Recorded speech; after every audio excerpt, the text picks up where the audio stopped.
সংস্কার নিয়ে ঐক্যমত্য কমিশনের মৌলিক প্রস্তাবনায় আলোচনা চলবে, জানালেন সালাউদ্দিন আহমেদ।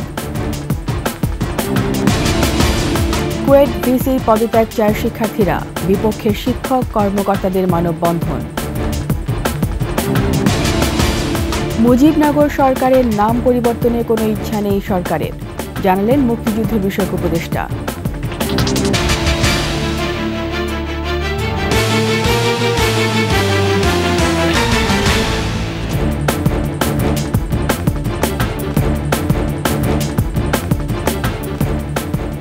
শুনছিলেন সংবাদ শিরোনাম। আমন্ত্রণ ২১ দেশের সংবাদে, সাথে আছি রীতা চৌধুরী। দর্শক, ২১ টেলিভিশনের সংবাদ একই সাথে সরাসরি দেখতে পাবেন আমাদের ফেসবুক পেজ www.facebook.com/2124 অনলাইনে সাবস্ক্রাইব করতে পারেন www.youtube.com/21tv চ্যানেলে।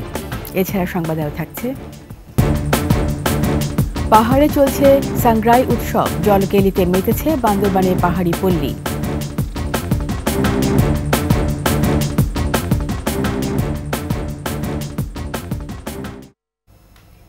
সংস্কার নিয়ে ঐক্যমত্য কমিশনের মৌলিক প্রস্তাবনাগুলো নিয়ে আলোচনা চালিয়ে যাওয়া হবে বলে জানিয়েছেন বিএনপির স্থায়ী কমিটির সদস্য সালাউদ্দিন আহমেদ।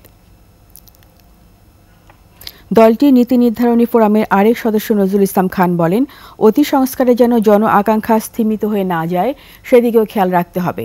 আর জাতীয় ঐক্যমত্য কমিশনের সহসভাপতি ডক্টর আলী রিয়াজ জানান, ঐক্যমত্যের ভিত্তিতে জাতীয় সনদ তৈরি করাই কমিশনের মূল লক্ষ্য। মাহিলা ইসলামের রিপোর্ট। ঐকমত্য কমিশনের দেয়া সংস্কার প্রস্তাবনার সাথে কিছু কিছু ক্ষেত্রে বিএনপির মতভেদ যেমন দেখা যায়, তেমনি কিছু অস্পষ্টতাও তৈরি হয়। এমন অবস্থায় নির্বাচন সামনে রেখে সংস্কার এগিয়ে নিতে ও মতানৈক্য কাটাতে জাতীয় সংসদ ভবনের এলডি হলে ঐকমত্য কমিশনে আসে বিএনপির প্রতিনিধি দল। বৈঠকের আগে সূচনা বক্তব্যে বিএনপির স্থায়ী কমিটির সদস্য নজরুল ইসলাম খান বলেন, সংস্কারে বেশি ভালো করতে গিয়ে পরিবর্তনের জন আকাঙ্ক্ষা যেন স্তিমিত না হয়ে যায়। এই অবস্থা থেকে আমরা মুক্তি চাই, কিন্তু খুব বেশি ভালো করার জন্য যেন আমরা এত সময় না দিই যাতে মানুষের পরিবর্তনের যে আকাঙ্ক্ষা সেটা স্থিমিত হয়ে যায়। রুদ্ধদ্বার বৈঠকের মাঝামাঝি সময়ে এসে গণমাধ্যমের সাথে কথা বলেন বিএনপির স্থায়ী কমিটির আরেক সদস্য সালাউদ্দিন আহমেদ। জানান, ঐকমত্য কমিশনের স্প্রেডশিট নিয়ে বিভ্রান্তি তৈরি হয়েছে। চূড়ান্ত তো আলোচনা নয়, এটা আমার মনে হয় আমরা দ্বিতীয় পর্যায়ে আলোচনা করছি। প্রয়োজনে আজকে যদি সমাপ্ত না হয় আরও আলোচনা হবে। এখন আমরা সেই আলোচনা সমাপ্ত করিনি, আশা করি আমরা একটা পজিটিভ দৃষ্টিভঙ্গি নিয়ে আগাচ্ছি। আর ঐকমত্য কমিশনের সহসভাপতি অধ্যাপক ডক্টর আলী রিয়াজ বলেন, স্থায়ী গণতান্ত্রিক ব্যবস্থা তৈরি করতে ঐকমত্যের ভিত্তিতে জাতীয় সনদ তৈরি করাই লক্ষ্য। আমাদের লক্ষ্য হচ্ছে একটি জাতীয় সনদ তৈরি করা। ইতিমধ্যেই বিভিন্ন বিষয়ে জাতীয়তাবাদী দলের পক্ষ থেকে মতামতগুলোর ক্ষেত্রে ঐকমত্য সুস্পষ্ট, কিছু বিষয়ে ভিন্ন মত আছে, সেগুলো আমরা আলোচনা করব এবং আমরা আশা করি আমরা এক জায়গায় আসতে পারব। গত 15 ফেব্রুয়ারি রাজনৈতিক দলগুলোর সঙ্গে বৈঠকের মধ্য দিয়ে আনুষ্ঠানিকভাবে যাত্রা করে ঐকমত্য কমিশন। মাহিলা ইসলাম, 21 টেলিভিশন, ঢাকা। শিক্ষার্থীদের এক দফা দাবি বিপক্ষে অবস্থা নিয়ে মৌন মিছিল, মানববন্ধন ও সমাবেশ করেছেন কুয়েটের কর্মকর্তা কর্মচারীরা। সকালে কুয়েট দুর্বার বাংলার সামনে মানববন্ধন করেন তারা। এ সময় বক্তারা বলেন, বর্তমান সময়ে ক্যাম্পাসকে অস্থিতিশীল করতে একটি মহল কাজ করছে। দুষ্কৃতিকারীদের অবিলম্বে আইনে আওতায় আনার দাবিও জানান তারা। এছাড়া গত 18 ও 19 ফেব্রুয়ারির ঘটনায় জড়িতদেরও শাস্তির আওতায় আনার দাবি জানানো হয়। এদিকে কুয়েট ভিসির পদত্যাগের এক দফা দাবিতে সন্ধ্যায় মশাল মিছিল কর্মসূচি পালন করবে শিক্ষার্থীরা।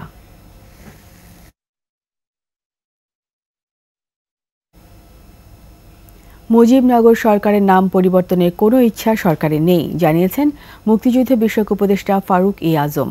বলেছেন, ইতিহাস কখনো মোছা যায় না। মুজিবনগর স্মৃতিস্তম্ভে পুষ্পস্তবক অর্পণ শেষে সাংবাদিকদের প্রশ্নের জবাবে এসব কথা বলেন তিনি। মেহেরপুর প্রতিনিধি ফারুক হোসেনের তথ্যচিত্রে দেখুন ডেস্ক রিপোর্ট। 17 এপ্রিল ঐতিহাসিক মুজিবনগর দিবস। দিবসের শুরুতে ভোরে গার্ড অব অনার ও জাতীয় সঙ্গীতের সঙ্গে জাতীয় পতাকা উত্তোলন করেন মুক্তিযুদ্ধ বিষয়ক উপদেষ্টা ফারুকী আজম। কথা বলেন গণমাধ্যম কর্মীদের সাথে।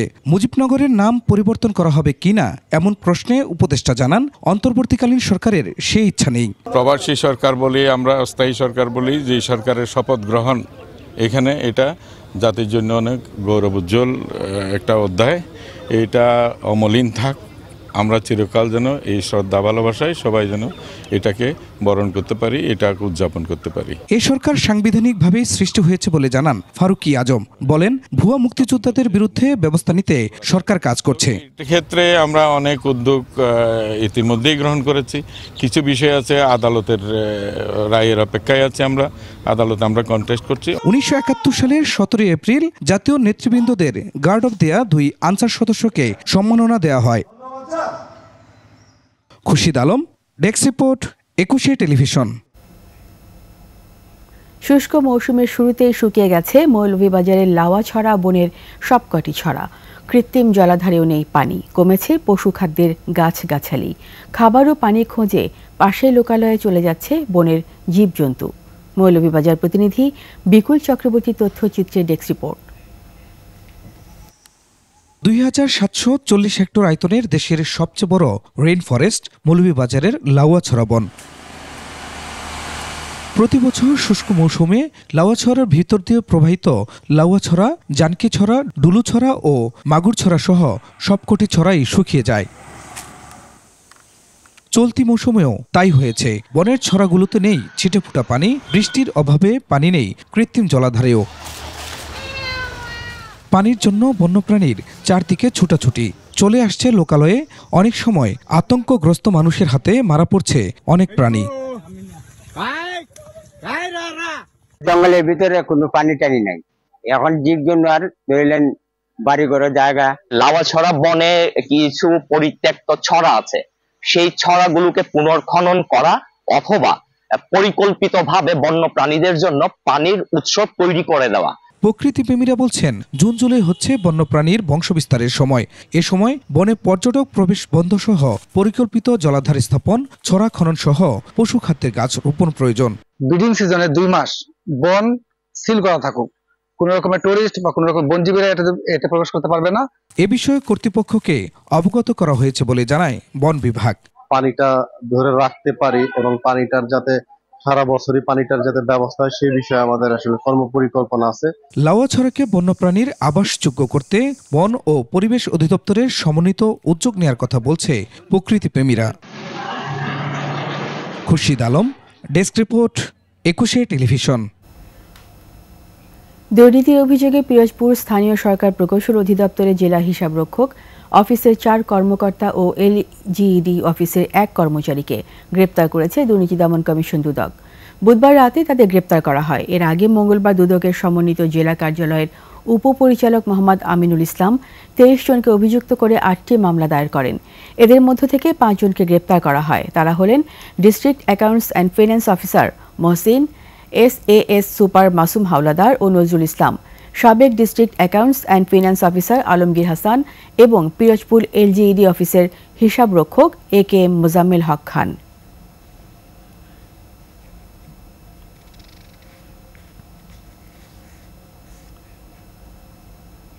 লালমনিরহাটে কালীগঞ্জে শৈলমারী চরে 12 বছরের শিশুকে ধর্ষণের পর হত্যার ঘটনায় জড়িতদের বিচার দাবিতে বিক্ষোভ করেছে বিভিন্ন শিক্ষা প্রতিষ্ঠানের শিক্ষার্থীরা। এর আগে অভিযুক্ত বেলাল হোসেনের বাড়ি আগুন দিয়ে জ্বালিয়ে দেয় এলাকাবাসী। তারা জানায়, বুধবার রাতে শিশুটিকে একা রেখে তার মা পাশের গ্রামে অসুস্থ নানিকে দেখতে যান। বাড়ি ফিরে অনেক খোঁজাখুঁজির পর ভুট্টা খেতে মেয়ের মরদেহ দেখতে পান। ধর্ষিতার পরিবারের অভিযোগ, পারিবারিক বিরোধের জেরে ওই শিশুকে হত্যা করা হয়েছে। হত্যা মামলা দায়েরের পর অভিযুক্ত বেলাল হোসেনকে গ্রেপ্তার করেছে পুলিশ।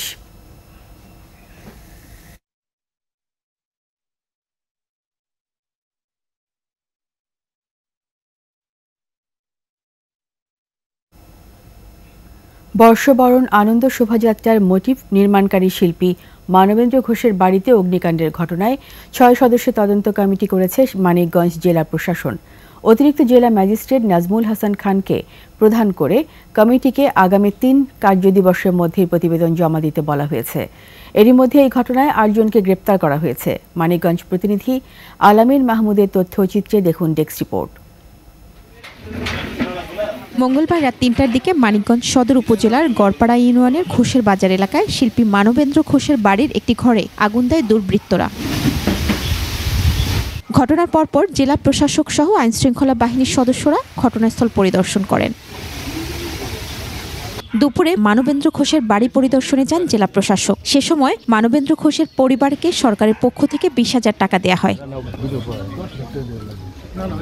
পরে জানানো হয় প্রশাসনের পক্ষ থেকে ঘর নির্মাণ এবং নিরাপত্তা নিশ্চিতের ব্যবস্থা নেওয়া হয়েছে। সরকারের পক্ষ থেকে ক্ষতিগ্রস্ত এই ঘরটি জেলা প্রশাসনের মাধ্যমে পুনর্নির্মাণ করে দেয়া হবে। 6 সদস্য বিশিষ্ট একটি তদন্ত কমিটি গঠন করে দেয়া হয়েছে। এই তদন্ত কমিটিকে বলা হয়েছে যে ওনারা 3 কর্মদিবসের মধ্যে ওনাদের প্রতিবেদন দাখিল করবেন। এই পরিবার এবং তার যে নিরাপত্তা যথাযথভাবে কিভাবে আরও ভালো মতো করতে পারে এবং এই কেস কিভাবে তদন্ত হয় এবং ডিটেক্ট করা এবং যথাযথ আসামি যারা দুষ্কৃতিকারী তারা যাতে শনাক্ত হয় এবং আইনের আওতায় আনে, এই বিষয়ে তাদের তদারকি করার জন্যই মূলত এসেছি। এই ঘটনাকে রাজনৈতিক বা ধর্মীয় তকমা না দিয়ে নিরপেক্ষভাবে তদন্ত করার আহ্বান জানান শিল্পী মানবেন্দ্র ঘোষ। এটাকে যেন কোনোভাবে রাজনীতিকরণ বা ধর্মীয়করণ এই রকমের কোনো ট্যাগ বা তকমা যেন লাগানো না হয়, কোনো নিরাপদ মানুষ যেন এই কারণে শাস্তিপ্রাপ্ত না হয়। চারুকলার আনন্দ শোভাযাত্রার জন্য তিনি শুধুমাত্র বাঘের মোটিভ তৈরি করেছিলেন বলেও জানান মানবেন্দ্র। মহিমা পলি, ডেস্ক রিপোর্ট, 21 টেলিভিশন। জামালপুরে মাকে কুপিয়ে হত্যা মামলার একমাত্র আসামি ছেলে মঞ্জুকে ময়মনসিংহের গৌরীপুর থেকে গ্রেপ্তার করেছে পুলিশ। দুপুরে জামালপুর সদর থানার ভারপ্রাপ্ত কর্মকর্তা জানান, মঙ্গলবার শহরের হাটচন্দ্রা এলাকায় গাছ কাটা নিয়ে তোতা মিয়ার ছেলে মঞ্জু তার মা মঞ্জিলা বেগম জিরাকে ছুরিকাঘাত করে হত্যা করে। বুধবার রাতে ময়মনসিংহের গৌরীপুর উপজেলার নাওভাঙ্গা চর এলাকা থেকে মঞ্জুকে গ্রেপ্তার করে পুলিশ। এ ঘটনায় নিহতের ছোট ছেলে জীবন হত্যা মামলা দায়ের করেছেন। মঞ্জুর নামে মাদক ও মারামারি একাধিক মামলা রয়েছে।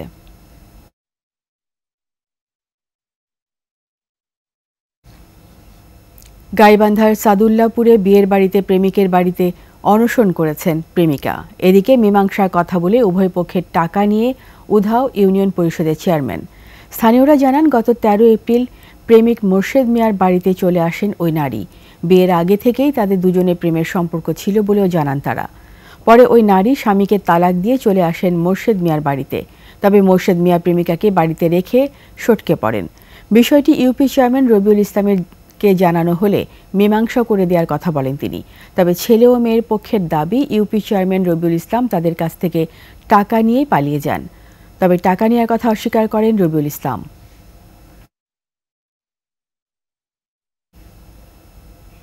উৎসবমুখর পরিবেশে সারা দেশে উদযাপিত হয় 21 টেলিভিশনের রজত জয়ন্তী।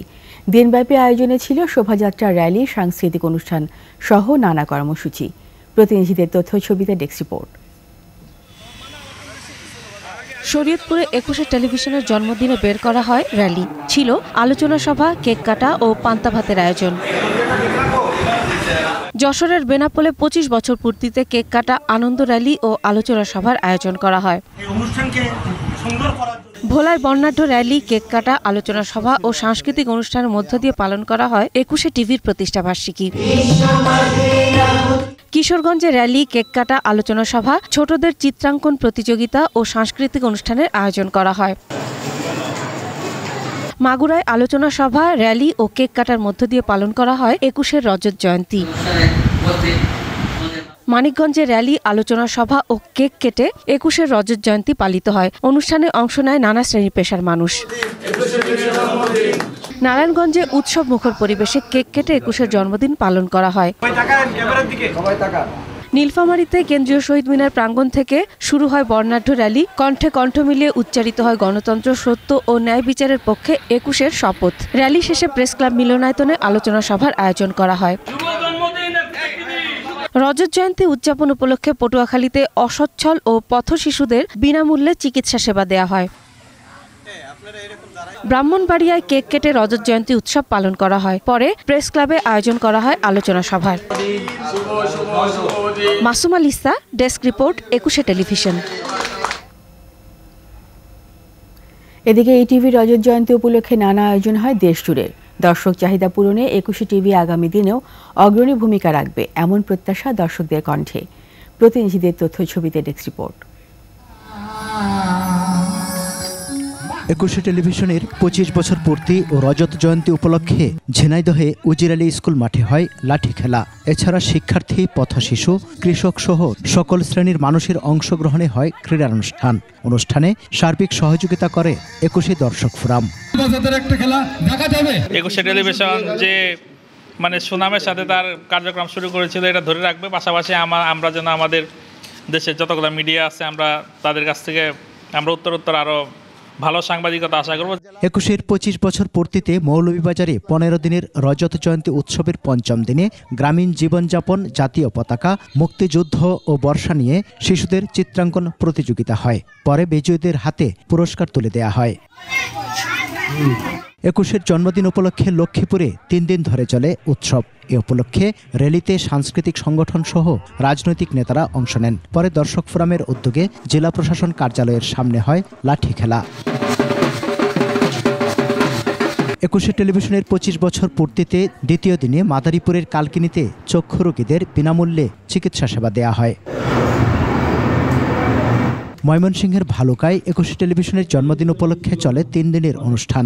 শেষ দিনেও কেক কাটা ও আলোচনা সভা ছাড়াও ছিল চেয়ারম্যান ও সিইও আব্দুস সালামের সুস্থতা ও দীর্ঘায়ু কামনায় এতিম ছাত্রদের উন্নত খাবার পরিবেশন, কোরআন শরীফ প্রদান ও ইসলামী সঙ্গীত পরিবেশন।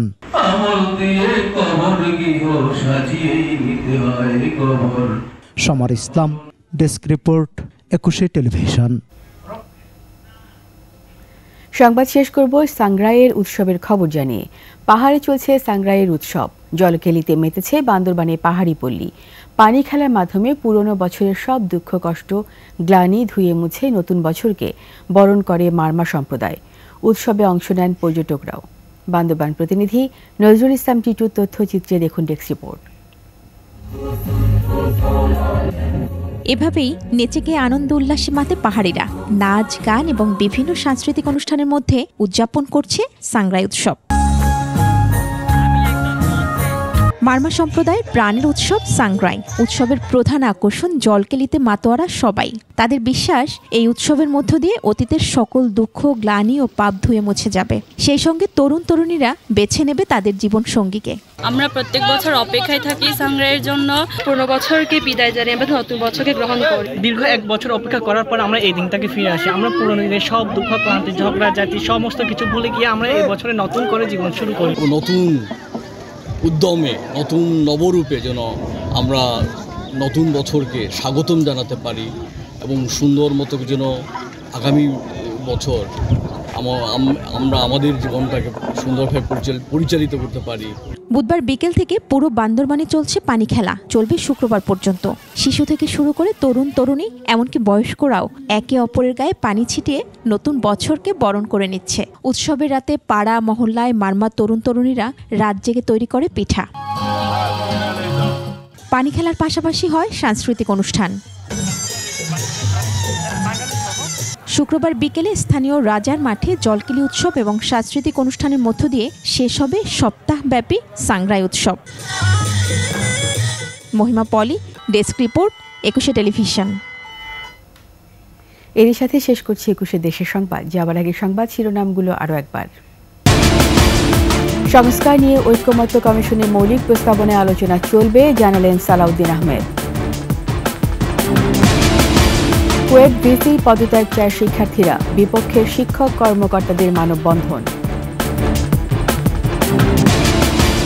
মুজিবনগর সরকারের নাম পরিবর্তনের কোনো ইচ্ছা নেই সরকারের, জানালেন মুক্তিযুদ্ধ বিষয়ক উপদেষ্টা।